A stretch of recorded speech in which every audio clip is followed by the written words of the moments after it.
어제는 죄가 무엇인지에 대해서 성경을 근거로 말씀을 하였고요. 또 이 패약한 세대에서 구원을 받기 위해 무엇을 어떻게 해야 되는지에 대해 살폈었습니다.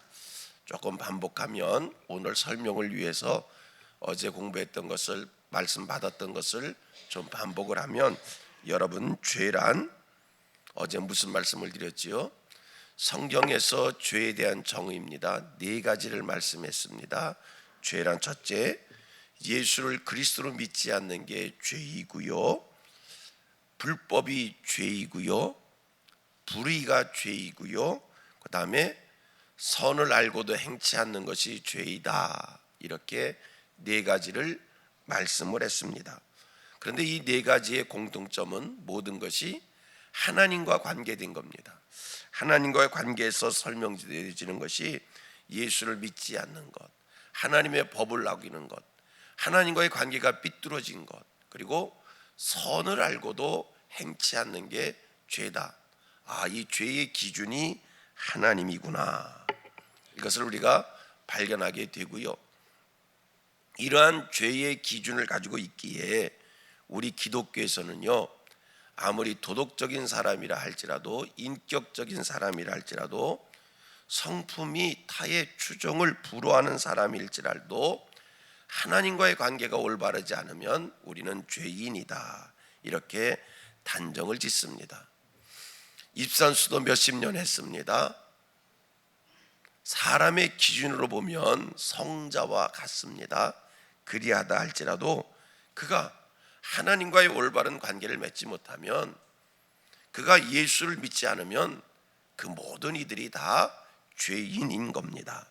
자, 죄의 기준이 하나님입니다. 그러므로 죄를 사할 수 있는 권한도 하나님께 있는 줄 믿습니다. 죄의 판별자가, 심판자가 하나님이십니다. 하나님이 죄인이다 하면 죄인이고요, 하나님이 의인이다 칭하여 주시면 의인이 되는 겁니다. 그런데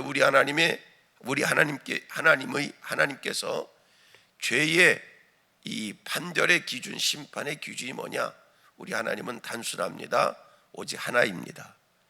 2000년 전 십자가에 돌아가신 그 예수를 어떻게 생각하느냐, 어떻게 믿느냐에 따라서 그 한 가지만 보고 어떤 죄든지 간에 하나님이 의로운 자다 아니면 죄인이다 이렇게 기준하신다는 겁니다. 오늘 우리에게 있어서 예수를 어떻게 고백하느냐, 이것이 참 중요한 일이고요. 40절 말씀을 보면 성경 우리에게 권면합니다. 이 패역한 세대에서 구원을 받으라는 겁니다. 여러분, 패역한 세대, 패역이란 이 그릇된 세상, 이 삐뚤어진 세상, 이 부정직한 세상에서 구원을 받으라. 자, 구원을 받기 위해서 어떻게 해야 된다고 합니까? 그동안 배운 거지요. 회개하고 세례받고 그 다음 죄사함 받고 성령 받음으로 우리가 예수를 믿게 되는 것이고요. 그렇게 구원을 받습니다. 자, 근데 39절 말씀을 보면 이 성령을 하나님께서 누구에게 부어주시느냐, 성령을 부어주실 때 제한 없이 부어주신다는 겁니다. 얼마나 감사한지요. 하나님의 구원하심이라고 하는 것은 모든 이들에게입니다. 자, 39절 말씀 우리 한번 같이 읽어보도록 합니다. 39절 시작. 이 약속은 너희와 너희 자녀와 모든 먼데 사람 곧 주 우리 하나님이 얼마든지 부르시는 자들에게 하신 것이라. 이 약속은 쭉 지나가고 마지막 앞과 끝만 읽겠습니다. 이 약속은 하나님이 얼마든지 부르시는 자들에게 하신 것이라. 하나님이 얼마든지, 하나님께서 부르시는데 무한대로 부르실 수 있는 거 아닙니까? 이 약속은 누구에게? 너희와 너희 자녀와 모든 먼데 사람 곧 하나님이 얼마든지 부르시는데 그 모든들에게 하신 것이라. 그러므로 그 모든 이들이 다 성령을 받을 수 있다는 겁니다. 성령은 누구에게 부어주신다고요? 모든 이들에게, 하나님이 부르시는 모든 이들에게 얼마든지 하나님이 성령을 부어주신다는 겁니다. 그 얼마든지에 저도 포함되어 있고 여러분들도 포함되어 있습니다. 하나님께서 제한 없이 성령을 주신다고 했는데 그 성령 우리가 다 함께 받게 되어지기를 소원합니다. 여러분, 우리가 성령을 받음으로 성도다운 삶을 삽니다. 어제 말씀했지요. 우리 성도에게 있어서 성령 받는 게, 성령 충만한 게 얼마나 큰 유익이냐. 여러분, 그 성령께서는 오늘 우리로 하여금 하나님의 말씀을 지킬 능력을 주십니다. 우리가 절대로 우리 힘으로는 하나님의 말씀을 지킬 수 없어요. 여러분, 육체가 먼저입니까? 마음의 생각이 먼저입니까? 마음의 생각이 아무리 선한 생각이어도요, 육체가 따라주지 않는 거예요. 여러분, 우리가 왜 죄를 짓습니까? 환경이 나빠서입니까? 어느 누가 나를 유혹해서입니까? 아니에요. 내 마음이 먼저 거기 가 있었던 거예요. 내 마음이 거기 가 있었는데 어느 누가 그렇게 하자고 하니까 따라간 것뿐이지. 여러분, 이 육체를 다스릴 수 있는 게 성령입니다. 저와 여러분들이 성령 받아서 그 성령의 힘으로 육체를 이기고 영을 쫓는 하나님의 말씀을 따르는 하나님 앞에서 신실한 하나님의 종들이 되기를 축복합니다. 자, 이렇게 39절에 하나님의 성령을 모든 이들에게 제한 없이 부어주신다고 하는 이 약속이 있기에 감사한 것은요, 41절 말씀을 보니까 세상에 하루에 예수 믿는 자의 수가 몇 명이 늘었다고 얘기해요? 3,000명이 늘었다는 거예요. 41절 시작. 그 말을 받은 사람들은 세례를 받음에 이날의 신도의 수가 3,000이나 더하더라. 세상에 이 일이 어떻게 가능할 수 있을까?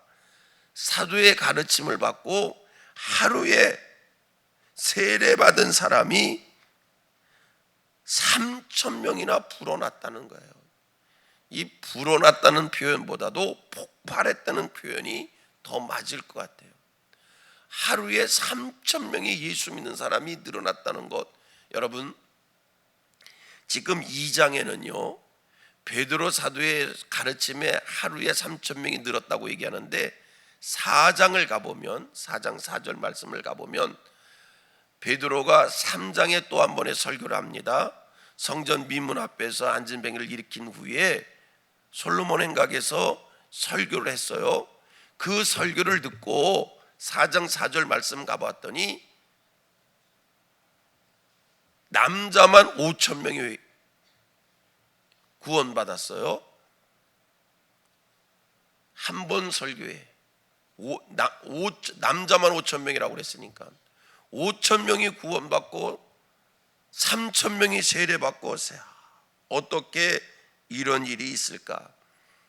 제가 설교를 해보는 목사이기에 우리 교인들이 전도를 해본 경험이 있기에 여러분, 이것은 인간의 힘으로는 불가능한 것이고요, 초자연적인 일, 기적의 일입니다. 불가사한 일입니다. 불가사의한 일입니다. 어떻게 이런 일이 벌어질 수 있었을까?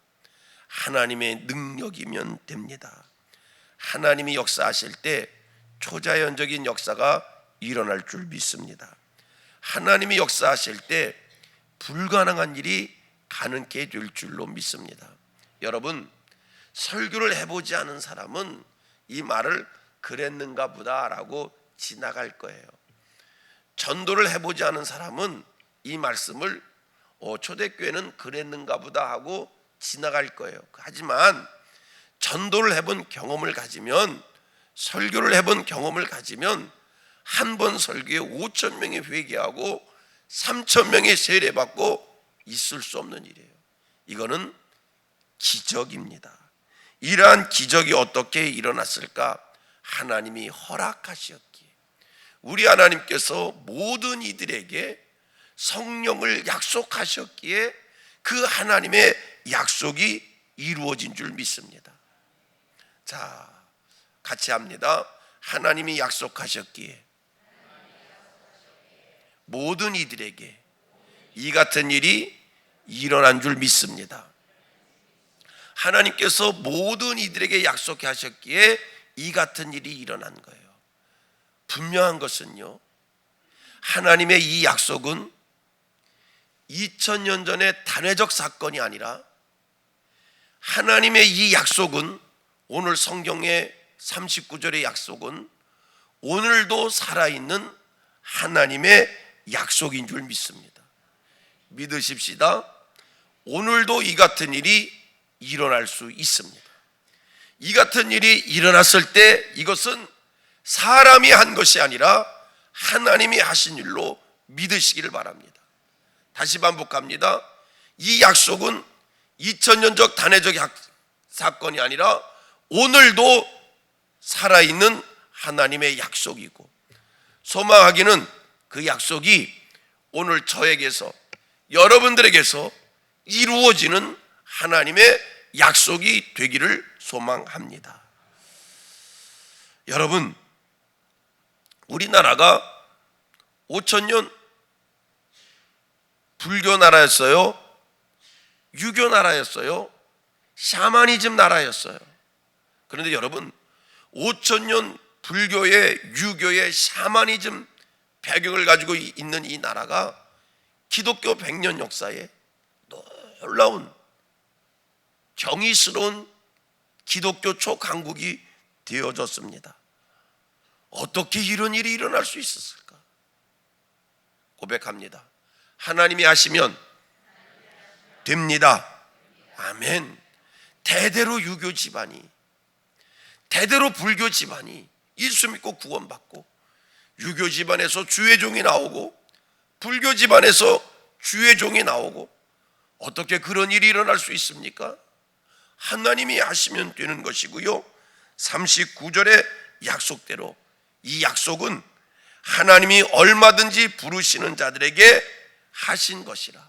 그 얼마든지 속에 저와 여러분들이 포함되어져 있기에 하나님의 이 놀라운 성령의 역사, 오늘도 살아있는 하나님의 약속이요, 그 약속이 이 시간에 오늘 여러분 가정 속에, 여러분들의 삶의 현장 속에 그 약속이 일어날 줄로 믿으시기를 바랍니다. 여러분, 성경의 약속은 믿는 자들에게 이루어지는 거예요. 성경에 만 가지, 수만 가지의 약속이 있습니다. 성경을 우리는 언약의 책이라고도 표현합니다. 약속의 책이에요. 말씀하시고 말씀대로 이루시는 그 하나님, 성경 속에 수만 가지의 약속, 이 언약의 약속들 누구에게서 이루어지는 겁니까? 믿는 자들에게서 이루어지는 거예요. 그래서 우리 기독교는 믿음의 종교인 거예요. 믿지 않으면 성경 말씀을 수백 번 읽은들 무슨 소용이 있고요, 한 번을 읽어도 믿어버리면 말씀이 내게서 이루어지는 줄 믿습니다. 믿어버리십시다. 하나님의 약속이 우리에게 임할 줄 믿으실 수 있기를 바랍니다. 초대교회의 이 역사, 하나님이 하신 일이 분명한 것은, 여러분, 베드로라고 하는 인물이 그렇게 뛰어난 인물이 아니라는 겁니다. 그 당시에 하류 계급이라고 얘기할 수 있는 어부였습니다. 배움이 별로 없었던 사람이고요, 그게 성품적, 기질적, 성격은 열정적이고 열심은 있었지만 한편으로는요, 서투름이 얼마나 많은지, 예수를 3번씩이나 모른다고 부인하던 나약함도 있었던 사람이고요. 어떻게 이런 그에게서 이런 기적이 일어날 수 있었을까? 하나님이 하시면 되기에, 오늘 내가 연약하도, 오늘 내게 부족한 것이 많아도, 오늘 내게 배움이 별로 없어도, 오늘 내 모습 속에 실수투성이라 할지라도 여러분, 그런 내 성품과 내 기질과 내 배경 때문에 자포자기하고 낙심하지 말고, 이런 별 볼 일 없는 나지만 이런 내게 오늘 베드로에게 함께 하신 그 성령께서 죄송합니다. 오늘 내게도 함께 하시면 나를 통해서도 놀라운 역사가 일어날 줄로 믿으시기를 바랍니다. 같이 고백합니다. 하나님, 나는 부족합니다. 그러나 주님 함께 하시면 선한 도구 될 줄 믿습니다. 아멘이지요? 이 새벽 주님이 나와 함께 하실 수 있도록 성령을 구하실 수 있는 우리 모두 되기를 바랍니다. 성령 받으면 누구라도 능력 있는 사람인 거고요. 성령 받지 못하면 무엇이 있는 것 같아도 다 건물인 거예요. 인생 별것 아닙니다. 또 고백합니다. 인생 별것 아닙니다. 별거라고요? 사람 별것 아니요.